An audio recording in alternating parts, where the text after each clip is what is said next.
இந்தி திணிப்புக்கான எதிர்ப்பு தமிழ்நாட்டுல எப்பயுமே இருக்கும். இந்த இந்தி திணிப்பு எப்பத்துல இருந்து ஆரம்பிச்சது? சுதந்திரத்துக்கு முன்னாடியே மெட்ராஸ் பிரசிடென்சி ஸ்கூல்ல கம்பல்சரி லாங்குவேஜா ஹிந்தி இருந்திருக்கு. அதை எதிர்த்து பெரியார் நிறைய போராட்டங்கள்ல ஈடுபட்டிருக்காரு. நீதி கட்சிகளும் அது கூட சேர்ந்து போராட்டங்கள்ல ஈடுபட்டிருக்காங்க. இந்த போராட்டத்தின் விளைவுகளாக 1940ல இந்த ஹிந்தி கம்பல்சரி லாங்குவேஜா இருக்கிறத எடுத்துடுறாங்க. சுதந்திரத்துக்கு அப்புறமா ஹிந்தி மற்றும் இங்கிலீஷ் அபிஷியல் லாங்குவேஜ் ஆஃப் இந்தியாவா தொடருது.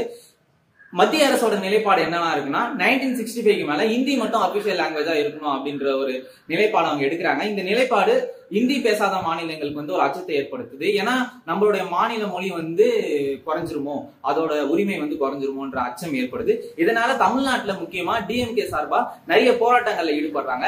1965ல இந்த போராட்டம் ரொம்ப தீவிரமா போகுது. இந்த போராட்டத்துக்கு முன்னாடியே 1963ல Jawaharlal Nehru official language act அப்படின்ற ஒரு ஆக்டை கொண்டு வரதுனால பயம் கொஞ்சம் குறைஞ்சாலும் 1965 நெருங்க இந்த போராட்டங்கள் அதிகரிச்சுட்டே தான் இருக்கு. இந்த போராட்டங்கள் ரொம்ப உச்சகட்டத்துக்கு போனதுக்கு அப்புறம் லால் பகதூர் சாஸ்திரி இங்கிலீஷும் ஹிந்தியும் ரெண்டுமே அபிஷியல் லாங்குவேஜா தொடரும் அப்படின்றத சொல்றாரு. இப்ப வரைக்கும் ஹிந்தி அபிஷியல் லாங்குவேஜாவே இருக்குதான் தவிர நேஷனல் லாங்குவேஜா இல்லை.